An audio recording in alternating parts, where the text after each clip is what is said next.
Come on in, guys, because it's time for Outwatch, a Survivor Rewatch podcast. It's all good in the neighborhood.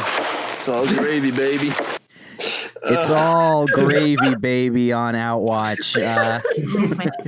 Bangarang. Bangarang. Here on Outwatch, if you can't tell already, we are in Survivor the Amazon, and we rewatch old seasons of Survivor with the voices of a Survivor superfan and Survivor newbies recapping and reacting to these past seasons. This is episode 4 of Survivor the Amazon, titled Trapped, and we will take you bit by bit through this episode and react to what goes on. My name is Alex, and I will be guiding you through this experience, and I'm joined by 3 of my friends here on Outwatch who you will meet shortly. But first, man, I just have to talk about how much I love Coca-Cola. The brand Coca-Cola, nothing is better to me than a crisp, refreshing, dark cola made specifically by the Coca-Cola brand after I have been in the Amazon jungle for nearly 2 weeks. Nothing will replenish me and make me more up to snuff than a can of ice cold Coca-Cola. You know, I know that Pepsi can solve police violence, but those Hong Kong protesters just handed over a nice cold Coca-Cola. I think we'd get freedom real quick over there. Yeah, it's done. Adam, hey, welcome to Outwatch. Oh, it's good to be back, Alex. Hey, Adam, how good does an ice cold Coca-Cola sound right now? You know, just based off the caffeine headache I've had for the last 12 days, it sounds pretty incredible. Are you cutting back on your caffeine intake? Well, I've been in solidarity of the survivors that we're watching. I've been only eating well, not rice, whatever the heck it is that they're eating. Yeah, I forget what they call it. I don't remember. Anyway, it's some kind of I don't know what it is. It's like it looks like nasty quinoa. Yeah, That's exactly what I thought. Quinoa. Emily, welcome to Outwatch. Thanks for having me. Dude, what would you do right now for an ice cold Coca-Cola? Man, just to think about those good burps I could have. Just those nice carbonated burps. I miss those in the Amazon. I am genuinely impressed. Scott, welcome to Outwatch. Hey, how's it going? Wonderful. Hey, how good does an ice cold Coca-Cola sound right now? Not that good right now, and Whoa, probably Scott? not that good on the Amazon. Are you kidding me? I'm ready to cry. What if it was a Diet Coke, Scott? I am off the Diet Coke, actually. Scott, What? there goes our brand deal. Are you kidding me right now? But a Coke Zero. You me. Ooh. This is unbelievable. I'm all on the Coke Zero, though. You're off the podcast.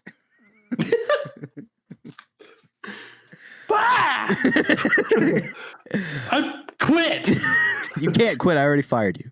I'm trapped. Wow. Which brings us to the name of this episode. That's right. What a perfect segue, Coca-Cola. Emily. Thank you.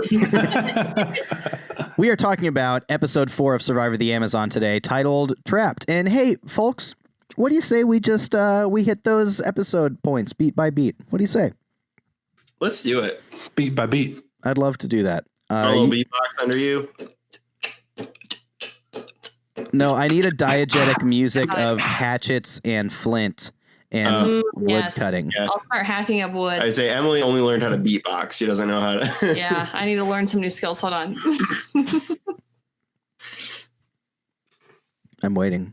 It'll take a minute. Just get started. Just start without me. It's We'll fine. Okay. catch up. Let this play under the beat. So first, in episode 4, we start with Jean and Joanna being perturbed by a lack of help around camp. They feel like they're carrying the weight, quite literally, and the rest of the girls aren't helping out. Meanwhile, the boys go on a worm expedition, trying to find some worms in the jungle, because that's a thing. And then on the women's tribe, we see divisions form a little bit more concretely. According to Jenna, it's based on the looks and the age of the women. But despite that, Dina aligns herself with Jenna, Heidi, and Shauna, mostly because she thinks she would have more swing with this group than with the other group of women. Matthew catches a big fish later at the men's tribe, and perhaps more importantly, he catches a friendship. At the reward challenge, we have a big fire-making team competition with some heavy foreshadowing for Survivor Season 36 and beyond, perhaps. And the winner gets, can you believe it, a fridge full of ice-cold Coca-Cola. The men win this challenge by aggressively blocking the wind. Maybe unnecessary, but a big moment nonetheless. And they get so much Coca-Cola, it's not even funny. Back after this challenge, Shauna absolutely hits a wall. She is not doing well physically or mentally, and we find Heidi and Dina worrying about the strategic implications of their brand new alliance member maybe wanting to throw in the towel. At the immunity challenge, they have an hour to catch as many piranhas as they can, and the men win this one as well, winning immunity and all of those nasty, sharp fish to later go eat. At the women's tribe, Shauna is struggling still. She feels isolated, and it feels like the easy vote, but yet the alliance of younger girls and Dina want to vote out Joanna and effectively make Christy the swing vote in this vote. At Tribal, Dina calls Shauna out, but yet votes for Joanna, and Joanna catches the majority of the votes by a score of 4-2 to 1, making her the fourth person voted out. And guys, you absolutely nailed the draft. The first two people voted out after the draft were the two people you left on the waiver wire, thus making that mechanic obsolete and proving yourselves to be expert Survivor foreshadowers. Thank you. Well done. Thanks. You know, some will say that this show is scripted, but I can assure you it's not. It's not. Definitely not. All right, folks. What was your favorite moment of this episode? Emily, would you care to lead us off? Yeah, seeing the piranha teeth really shook me up. You know what?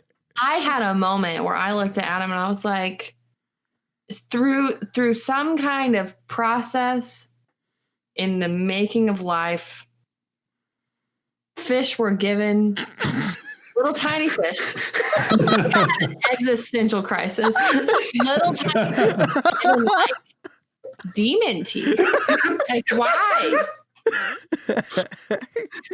I'm still thinking about it. Listen, Darwin or God. Yeah. Why are fish like this?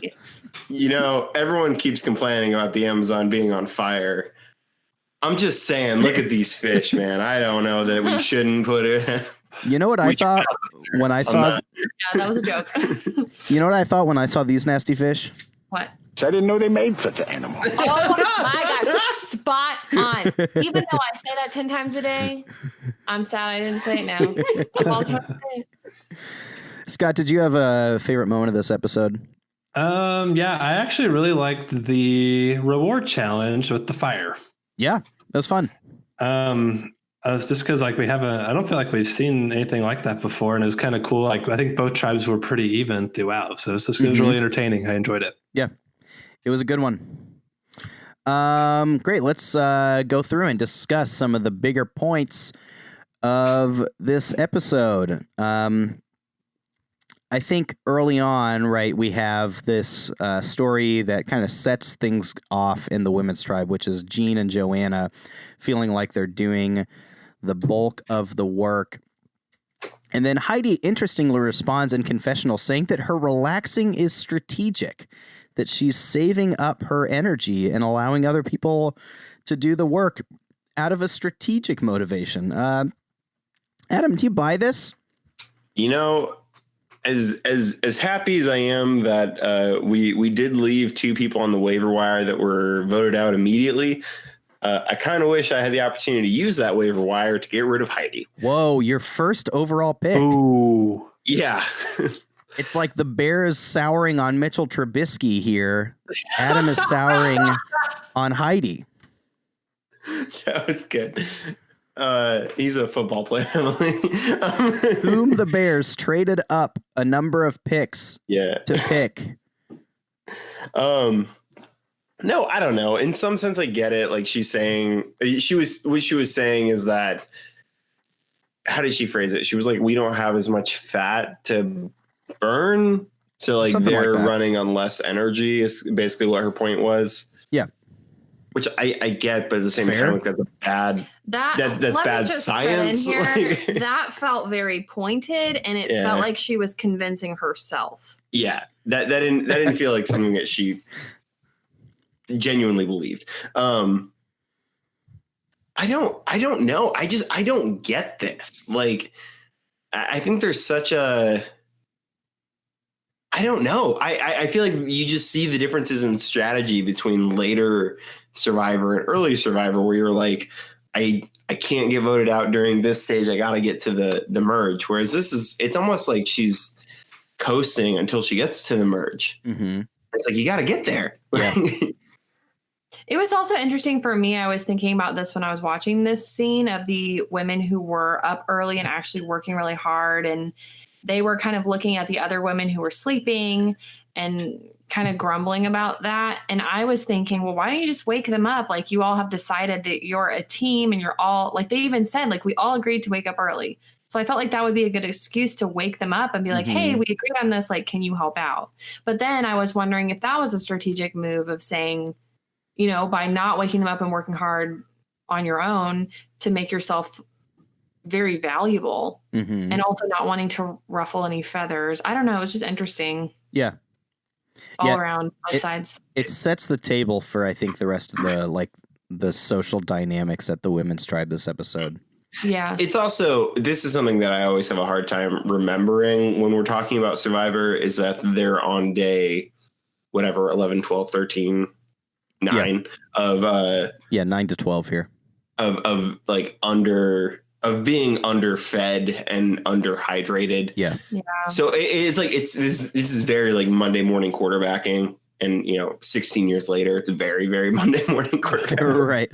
Of like, man, like you should not have said that, or you should do it this way. You should do it like that. But it's like also, 9 days in the Amazon with not enough food and not enough water. I'm thinking a lot clearer than they are. Yeah. Yeah. Yep. Let's talk about the worm expedition. The men are having a hard time fishing, and so they think if they get some bait, that will help them out. And so they go on a trek through the woods to find some worms. Any of you guys big fisher people? I used to fish, I guess, in high school. Did you ever? I was very young with my grandpa. Did you guys ever go worm hunting? We just bought them at the store. I went worm hunting a few times. Are worms evasive?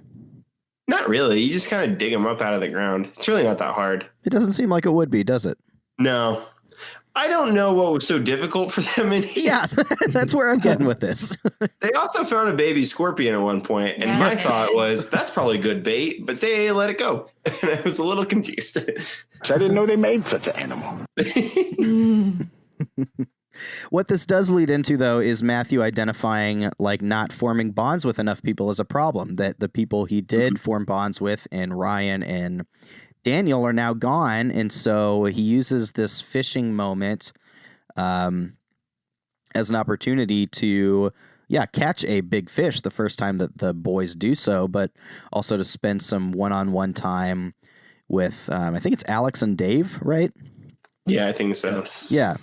Which, again, is like, for something early on in the lifetime of Survivor, it's an astute thing to recognize like the strategic implications of the social game. And you see him do that here.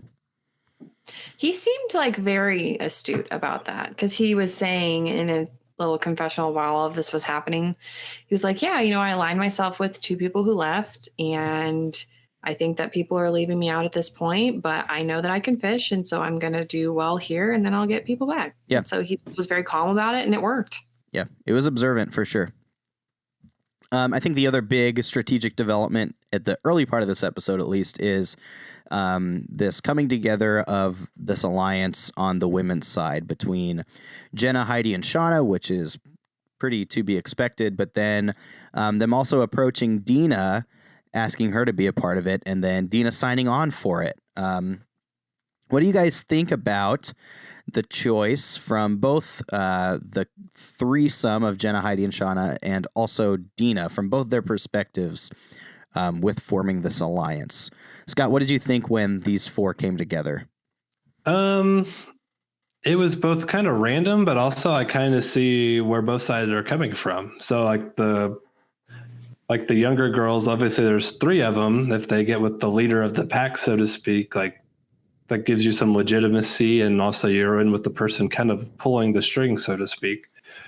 But also like with Dina, it's so like not expected. Mm-hmm. Like nobody would really know as long as you play it right. So I can see like where both sides are coming from. I think it'll be interesting to see how it plays out further, obviously. Yeah. Adam, did you think that from Dina's perspective, this was a good move for her to be with this group, or do you think that maybe she would have more success with the other ladies? I think that from Dina's perspective, I think this is a good move. First of all, in Survivor, the answer to anything is always yes. We know that. So like she said the right thing, and whether she actually follows through is a whole other story. I think it makes sense. Like there are three people who are agreeing to work together, and they come to you and they say, hey, with you, we'll have a majority. And you're like, okay, that's fine. Like I'll join up with that. And while I look like a leader out here, I'm not, the mastermind behind this whole thing. So I don't know, it's kind of a safer spot to be, and it's easy to flip from because you were the last person in. So I don't know. I think it makes sense. My fear when Heidi, Shauna, and Jenna, thank you, the forgettable one. When they formed their alliance, I was afraid that they weren't going to actually get the numbers, because this is actually something that you see in Survivor from time to time, where it's like there are three people or four people who get along really well, and they're like, well, we're an alliance. It's like, that's great. You're outnumbered by six people. You have effectively formed a minority. Congratulations. Right. So I feel like it was a really good move on their part, because they went to someone who they could probably trust that their word was their bond. I feel like they left out Krista until a little bit too late. Christy, sorry. The Christy until a little bit too late. Because they approach her at the end of everything. Mm-hmm. And I think she kind of would have been a better person to try to draw into, because I don't know, your whole thing is like, we're kind of the younger women going after the older women, and Christy is closer to your age. Like Christy is a younger woman in this tribe. Like, why are you not including her? Yeah, part of like the story on that tribe this episode too is how Christy kind of feels like she doesn't fit in with either group. That like, she, does not fit in with those younger girls, but also not the older ones. Yeah, well, it's like she's like friends with like Jean because she includes her, and like that's a kind of a horrible place to be, where it's like, like you're kind of my de facto contact in this tribe because you agree to include me. Like you're not in a powerful position. You're not on even footing. It's just kind of like, that sucks. Like I feel bad for Christy in all of this. And even still, like she's so like not unassuming, but it's so easy for her to not, I don't know, like she doesn't seem like a threat, but she's not weak by any means. Right. Like she's a really good pickup by Emily, and I'm really upset that I don't have her on my team. I was gonna say, I feel like she's really playing a really good game. Yeah. Like all things considered, I feel like she's really positioning herself pretty well, all things considered. So outside of that early blow up where she really didn't do herself any favors, I think it's been pretty smooth sailing since then. Yeah, I really stand this group of four here. Like, I think it's really fun to have this group of three young women with Dina, who is like definitely the older, hard-nosed. She's like a cop, right? She's a district attorney. Oh, a district attorney. Okay, sorry. But she's a lawyer. A lawyer. Yeah. But yeah, like these people that you wouldn't necessarily expect being drawn to one another. But I think also it's probably the four most like powerful, interesting like people on this tribe, I'd say. Mm-hmm. You know, they're the four that I probably want to watch the most of who's left. Yeah, I would say Jean is a really... Maybe Christy too, yeah. I want to see Jean. She seems like she's such a clever player. She just needs to have the right teammates. Yeah, I don't feel like she's going to get it. We've seen very little from her. Yeah. We've seen her strategize to get Dina to be the leader, and we've seen her be as upset about things as Joanna is, but not be as annoying to the tribe. Yeah. So I don't know. Yeah, and Jean and Joanna are the two that get Dina in the position of leader from the previous episode, which could prove to be a really strong move, or it could end up biting them in the butt if like giving her that authority causes her to rally, against the two of them. That would be a major catastrophe for them. At the reward challenge, of course, we have the fire making challenge. The men win a bunch of Coke. They gain the advantage. Coca-Cola, you're right. But they are aggressively blocking the wind by huddling tightly together as close to the fire as they can get without singeing themselves. Do you guys think? Do you think this did anything? Do you think that they were aided in any way by huddling around the fire to block the wind? Because I don't know a lot about the wind or fire, but it feels like that's not how this works. I'm sure they did something. I'm sure it helped to a degree. I think it was more symbolic for them. They were like locking arms and like burning off their leg hair for the cause. You know what I mean? They needed Nair afterwards. To the fires they were.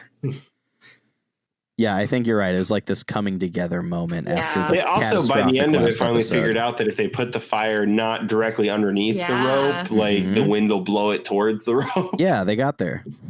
So, yeah, it was funny to see them all just like huddling by this hot fire and just like, ah! Ah! Can we also talk, what kind of magic are they using to keep a refrigerator running in the middle of the Amazon? That was my second question after this Coca-Cola is not good for an empty, dehydrated stomach. I had not thought of that. I said maybe it's an ice box. You're blowing my mind, dude. And they put an ice block in it every morning. Coca-Cola bottles Dasani, okay? Like, there's an obvious answer to this where you still get your marketing in. And don't give a bunch of dehydrated, starving people sugary carbonated water. But they did read the ingredients list, which was like so bad for Coca-Cola in that moment. Like, they were like, "Hey, it's got no protein, but it's got some carbs or whatever. It's got a couple carbs, no fat, no protein." Yeah. Scott is our resident nutritional expert. What do you think about these people who have been in the Amazon rainforest for 10 to 12 days being given a quick fix of some Coca-Cola? I can see where like the sugar boost would maybe be beneficial. Yeah. I don't know about the carbonation, but I do think like getting that quick like glucose could definitely do a lot for you potentially. Hey, you heard it here. Especially like in the absence of any other nutrition, any other nutrients or anything. But yeah, like not saying that you should probably consume like sugary drinks in normal non-survivor, like nutritional deficit. Yeah, something to consider, right? So one thing that always like gets me about this stuff too is like when they're cooking fish and things like that, they don't have salt or pepper or any kind of seasoning. Right. So it's just unless they win it. And then they give you something like Coca-Cola, like that is just an explosion of flavor. Like you've gone over a week without tasting anything that's not just like bland. Yeah. I don't know. That just always, it's like kids when they drink soda and they're like, oh, it's spicy. It's like, no, it's not. Dummy. I think you see it a lot in Survivor too, where when people go on these rewards, they like definitely overdo it and like vomit up everything that they've just eaten. Yeah. Let's get into it, guys. This is a big, important conversation. Of the product placement on Survivor we've seen so far, what is our definitive power ranking? So we've got Outback Steakhouse, we've got Coca-Cola, and we've got the GMC Envoy, right? Man, the GMC Envoy is so hard to beat. Well, that was our first one, but I honestly think Outback was worse. Outback was so probably worse. We're power ranking these product placements from top to bottom. I think the GMC Envoy has got to be tops. You right? think so? It's got a tent in the back. I guess he did talk about like camping and stuff. Like, do you remember they like get off the like airplane or whatever, and they're like, "You see that car over there?" Oh yeah, it's like we're getting off the airplane. I saw that car over there. Yeah. Who was it? It was like Burton, right? Yes, it was so good. I live a very active outdoor lifestyle, and so this GMC Envoy is perfect for me. They drove in camps in it. Yeah, they did. In like a Mayan ruin. You can put a freaking tent in the back of it. Holy cow. Yeah, I would say it goes GMC Envoy, Outback Steakhouse, Coca-Cola. Because Coke was more subtle. I mean, it wasn't subtle, right, but it was more subtle. They didn't have like confessionals where they were like, Coca-Cola is just my favorite soda. I just love the taste of it. Yeah. I love the color of the can. They didn't describe the entire menu on the Outback Steakhouse. The most it was really low key, but the funniest Coke related thing to me was when Shauna was like crying in the camp. She was like, after we lost the Coke, I just wanted to lie down and never get up or again. That like it wasn't her saying like I just love Coke so much, but it was like her losing. But you could totally in another world spin it to like, man, sure Shauna wanted that Coke. Yeah, she wanted that Coca-Cola so badly that now she is suffering from extreme dehydration, clinical depression. What would you do for a Coca-Cola? Guys, Amazon. I think I've got to put Outback Steakhouse at number 1 on my list. Ooh. Just the grilled pineapple Ritas, guys. I forgot about that. Yeah, I told you that one was ridiculous. You're forgetting the grilled pineapple Ritas. I don't know. I thought that was so Coke. fun. I loved it. We can only hope for more in future seasons, or even more in this season. Like I feel early season Survivor, they really opened themselves up to this sort of thing. Well, is there a car in all of the early seasons of Survivor? Like, can we hope for another car? I think you can expect a car. Yes. I'm so excited. Yeah. Speaking of Shauna's meltdown, I did pull this clip that, again, I plan to use when I feel like I have been proven wrong. I feel like I'm a blubbering idiot,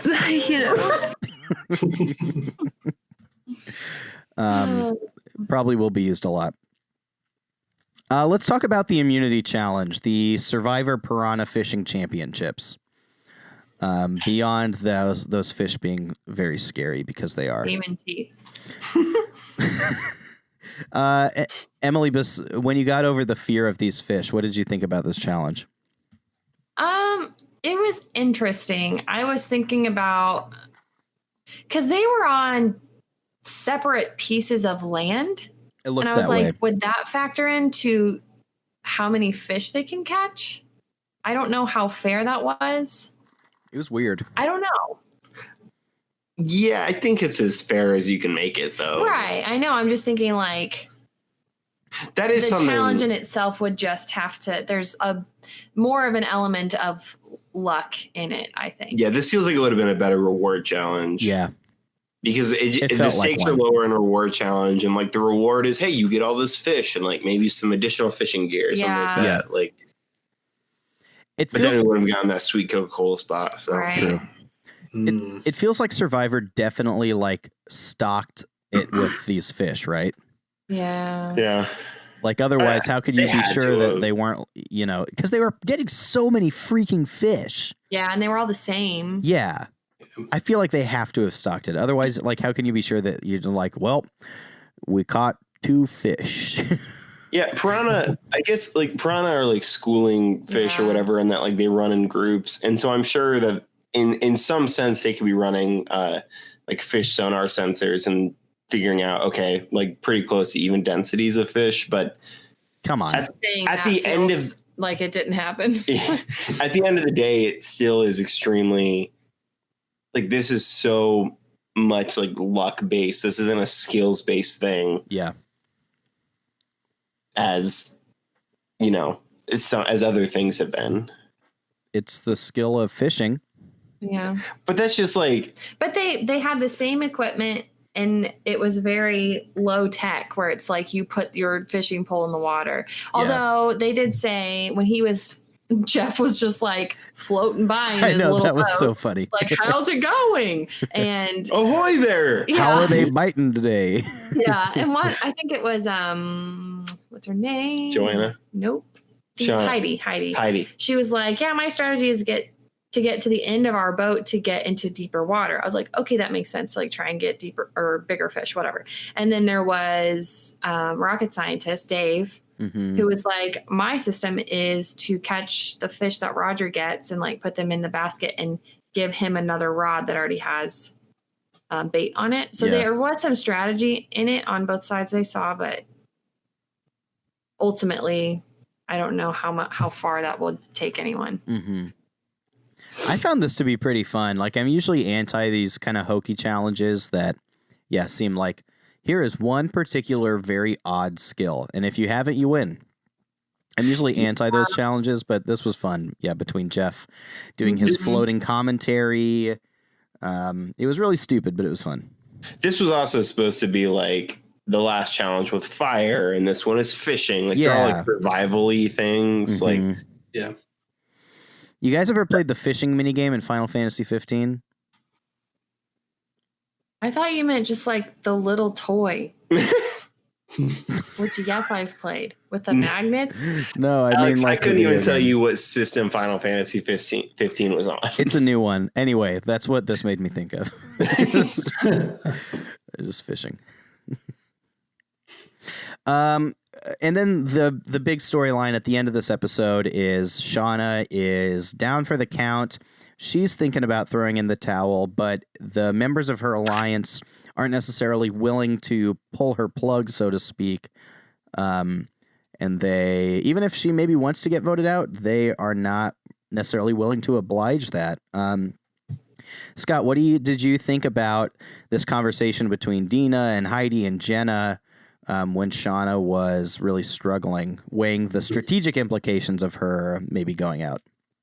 I thought it was big just to show like how committed Dina actually is to this alliance. She's like, I didn't join this alliance just to like let one person go away. Like, so I thought it was pretty big, and I also like pretty significant that they then made it happen and were like, too bad, you're still here. Yeah.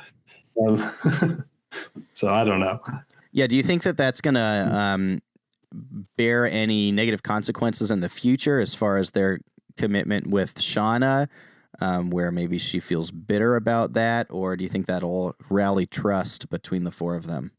There's always that possibility, I guess. I guess the thought would be if you can get Shauna through like this tribal council, maybe get her some food, get her some water, let the dust settle. Maybe she comes back around, and then you got your majority still. So, but I guess there's always that chance that like she could be super angry and then rally troops against you, I guess. But yeah, I was impressed to see them thinking this strategically at this point in the game, especially in like this situation where, the easy thing would be, I know I'm in an alliance with this person, but if they're not willing to play, then I'll vote them out. That seems like a thing that would happen in season 6 of Survivor. But here they are putting their own state-like place in the game over the well-being of their tribe member. Cutthroat. Love it. Shing. What did you guys think was going to happen going into this tribal council? We were given that they were planning on voting for Joanna, but then you also have the uncertainty surrounding Shauna. Did you guys think it was going to be Joanna going into this vote? Emily, what were you thinking going into this?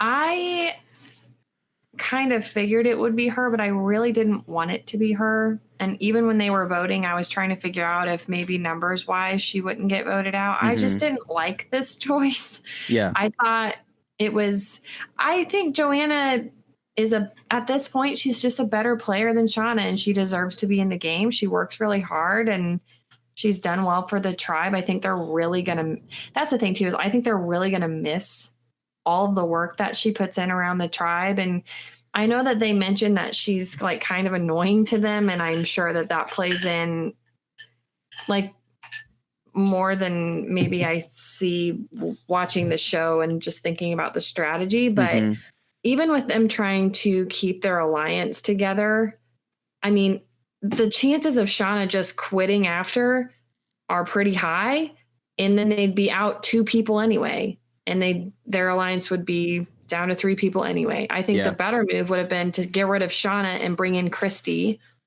Oh, and interesting. Say, hey, we're going to vote out Shauna because she is over it, and you're part of our alliance now. Yeah. Yeah, I like that idea that, if you are pretty sure that Shauna is not going to be long for the game, why not take her out on your own terms? Yeah. And I think Christy would have welcomed that. Yeah. Yeah, I think that what went into voting Joanna out was really interesting too. Like if you look at some of the voting confessionals, I've got like the transcripts pulled up here because I was really like, I feel like you learned a lot from them when I was watching the episode. Heidi says, Joanna, I'm picking you tonight because you're a very, very strong competitor and I have an alliance with other people. So that's why I'm picking you. And Dina says, Joanna, you're an incredibly strong woman, both physically, spiritually, and mentally, but therefore you're also my biggest competition. So you get a whiff, I think, of that alliance of women seeing her as a big threat down the line and somebody who's not necessarily working with them. And for that reason, they vote her out, which again is like big move, big thought to have here in episode 4 of this season. I don't think it's a good move, though. Yeah, why not? Because Joanna's not strong socially. Like, she annoys the entire tribe. We know that. Like, that's like the theme of this episode is that she's annoying. So if your answer is, yeah, she's a strong competitor, but I'm not going to have a problem getting her out later because everyone's going to be annoyed by her. And this isn't like a later season where everyone's really strategic and thinking it's like, well, she's annoying, so I might be able to win $1 million against her. Yeah. And she's a strong competitor. Like, I just don't think it's a good move to get rid of her. She does too much around the tribe. It's not going to be hard to get rid of her later, especially just because if you don't think she's a strong social player, which no one seemed to think that she was, I just don't get it. Yeah, that's a good point. In that, like, you're saying you think it's too early to swing on the type of powerful player that she is. Right. Yeah, exactly. Especially when you have Shauna, who has given up. And we were wondering this, like, when was the first time someone quit the game of Survivor? Because and I was like, from the beginning of this episode, I was like, I'm going to lose Shauna. Like, one way or another, I'm going to lose Shauna this episode. Like, did someone quit in Pearl Islands? Austin. That was the first time. Is Pearl Islands. Yeah. So it's season 7. Yeah. Good memory there, Scott. I thought somebody quit, but I couldn't remember who. Okay. Yeah. Season 7. Season 7. I fully, and I guess like now we know that Shauna doesn't quit, but like I fully expected her to quit this episode. Yeah, it was looking that way. You couldn't trust her to like be in the game. And the thing that's going to screw you over the most right now is to not be strong going into the merger. Even if you're not like, the 7 women here are going to stick together. If you personally are not strong going into the merger, like, you're screwed. Yeah, like the tribal lines have been drawn really clearly this season, so it makes you wonder how firmly they'll stick going into merge. I thought this was a really good tribal council, and that like their banter was really good, and I think you learned a lot not only from those confessionals but what people were saying too. And Dina was talking at tribal about talking as if she was voting for Shauna. Like, I don't know if you guys caught that, but she was kind of calling Shauna out about her like lack of work ethic and like lack of personal responsibility to like stay up with health wise and stuff. And it made me wonder, like, if she was intentionally like misdirecting, someone like Joanna or Jean in that moment, which is again like a really next level move to be speaking at tribal council in such a way to like lull the people you're voting out into a false sense of security. Yeah, I think she's also just moved on from Shauna in the alliance. Like, I think she thinks that, like, whatever, like, Shauna's technically speaking in the alliance, but, like, she's the first one gone in the alliance now. Yeah, that you think she's just kind of fed up. Yeah, so there's no point, like, pretending. And even, like, Shauna didn't even vote with everybody else. Yeah, let's talk about that. That was weird. Shauna voted for Christy. What? Yeah. Oh, for real? Yeah. Yep. That's why in our fantasy, I'm going to be, like, a point down because I didn't have, like, my person didn't vote for the right person. Like, yeah. Christy was the fourth vote on Joanna. So it was Christy, Dina, Heidi, and Jenna that voted for Joanna. Jean and Joanna voted for Shauna, and then Shauna threw a vote on Christy. Interesting. So wild. She's so off the rails at this point. Like, she's not playing with her alliance. She's not a strong enough player to be independent. I don't get Shauna's move. I'm really upset she's on my team. Yeah. I wish that the waiver wire existed. You guys voted too well. Yeah, you've really got to wonder what goes into that vote, right? Because she's in that alliance and she knows what the plan is, right? She knows that they're voting for Joanna. And so, yeah, it's like, is this like a personal thing where she's just like, I just don't like Christy, I'm going to vote for her? Yeah. Or is she afraid that, like, if she votes for Joanna, then, like, there'll be enough votes on Joanna to send her out, and then she won't go home? That's probably what it is. Yeah. Oh. And then Shauna will go home. Sorry if that wasn't clear. Yeah, I was parsing that out. Interesting that she's trying to get somebody other than that she's trying to actually go home here. Right. Mm-hmm. She just wanted to go home, but she won't quit. That's interesting. Yeah, I hadn't considered that. I guess that's definitely a possibility. Huh. I don't know. Yeah, anything else from this episode before we move on to our Outwatch fantasy scoring? That sounds like a no. No for me. No. I'm ready for those points. Give me those. Alrighty. So this episode, Adam, you were correct. You scored 5 fewer points than your competition this episode because Shauna did not vote correctly. And so you accrued 45 points this episode. And Emily, you had Jean on your tribe who also voted incorrectly, but lucky for you, Christy named this episode. Hello. She talks about feeling trapped between two options leading up to tribal. So trapped, there you are. You're at 100 points for that reason. And then Scott, you had Dina and Jenna who voted correctly, and of course Alex and Dave who won reward and immunity, which means our standings at this point tied in first place at 100 points are Emily's Poison Dart Frogs tribe and Scott's tribe Bangarang, and Adam falling 5 points short is your Believe in Yourself and Aliens tribe. And you've got Shauna on your tribe who you say you're no longer really pleased with having. No. Nor Heidi for that matter, it seems. I feel like I can still make some points up with Heidi, but like, man, I would love to get rid of Shauna. The thing is, like, and I know we've talked about like making trading a thing, but I don't think anybody will trade Shauna for anything. Well, you're really raising her stock right now. That was going to be the next thing we do here. The waiver wire is null and void because its 2 members are voted out. Therefore, there's no one on the waiver wire. But at this point in the podcast, it is trading time. Adam, since you are in last place, if you so wish, you can propose a trade either 1 for 1 or 2 for 2, etc., to one of the other members here of the Outwatch squad. And then they, of course, can either accept or deny that trade going forward. Would you like to throw a trade out there? You know, Emily, I rooted for you so hard during your marathon. I think it would behoove you to trade me Jean for Shauna. I'm just saying. Jean for Shauna is the offer. It's kind of an even one. Like, Jean's not even in the alliance. Shauna is technically in the alliance. I'm just saying. That's going to be shut down. Both of them have gotten the same amount of total points to this point, though. It wouldn't make any difference. Yeah. You know, I'm a competent human being. I've been watching these episodes with you. I'm going to say no. Emily, would you like to propose a trade to either Adam or Scott?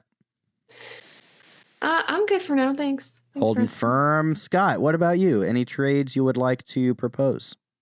Not right now. I feel pretty good about my team. So. Scott, did you know that Shauna is available? That's what I hear. I'll be okay. Scott's looking at his tribe of Alex, Dina, Jenna, and Dave and saying, "This is my team. It's all gravy, baby. My team is on the court." All good in the neighborhood. All good in the neighborhood. It's all gravy, baby. So 2 episodes from now, you will have the chance to propose trades once again when 2 of these 12 people that you have on your tribes are eliminated. Let's round things out here by naming our Outwatch MVPs of the episode. Adam, would you like to go first? Who is the player you believe most deserving of an MVP point from this episode? You know, I am going to give it up to Matthew. Matthew. He identified a problem that he had, and he sought to correct it, and I think he's doing a good job fixing it. So, you know, I just think he deserves a little MVP notice right there. Love it. Scott, what do you think? Who deserves an MVP point? I'm going to keep it with my girl, Dina. Dina again. Why again. Why is that? I just feel like she really committed to her alliance. They were kind of recruited her in, and she immediately said, "Nope, this is my crew." She stuck to her guns, and she said, "Nope, even if Shauna wants to go home, too bad. You're still on our team." So for that took some gumption, and I'm all in on Dina right now. Great. Emily, who gets your MVP point? I'm still deciding. I think both of those are such good options. You can pick someone else, though. Can I go wild card and just pick Christy? You can. I'm going to do it because I do what I want. All right. Why does Christy get your point? Well, Dina mentioned this at Tribal Council, and mostly Christy deserves it, but also I'm salty about the way things played out, because when Dina was discussing the tribe dynamics, oh my gosh, he was like, well, who's really, proving themselves? And Dean was like, Christy, without missing a beat. She was like, Christy is completely pulling her weight. True. She's always working, and like, she's not causing problems, all these things. And I think for as conflicted, as isolated as Christy feels, she's really trying hard and really playing this game well. Yeah. And she ended up finding herself on the right side of the votes too. She voted correctly. Yes. Got in line. Before long, people are going to be calling her new Shauna. I hope so. Better Shauna. Shauna 2.0. I'm going to give my point to Dina as well.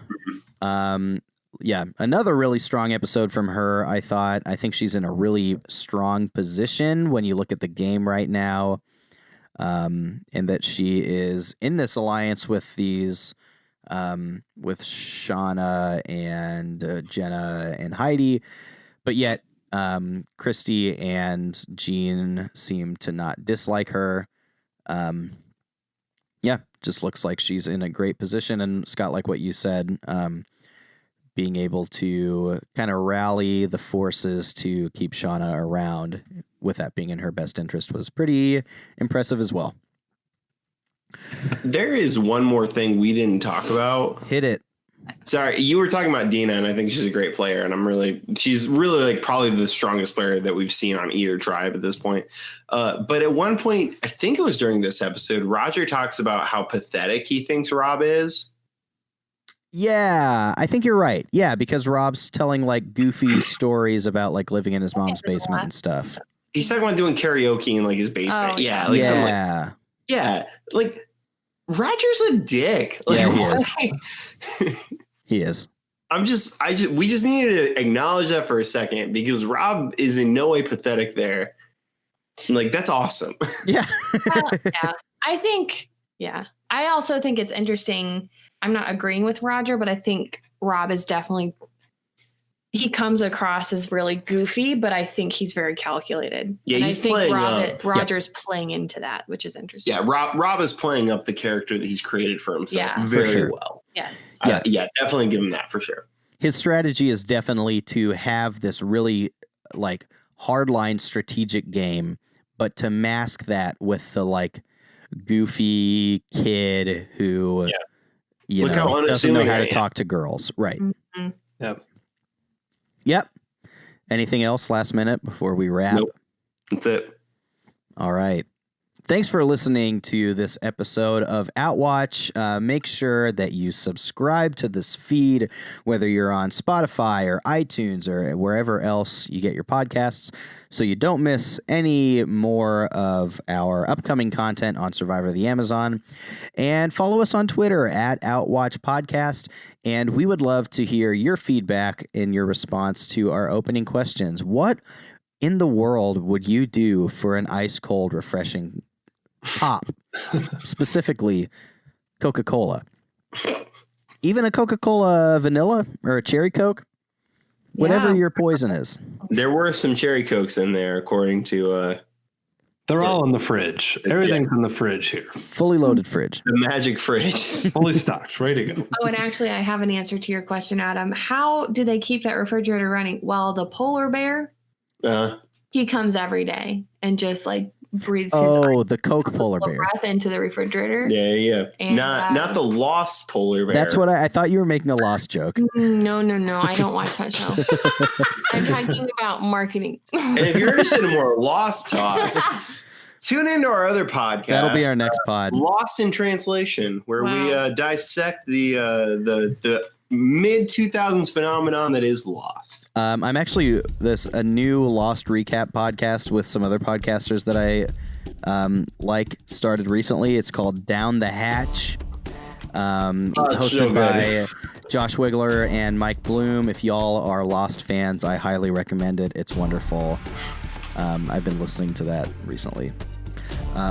So thanks for listening. Until next time, see you in another life, brother.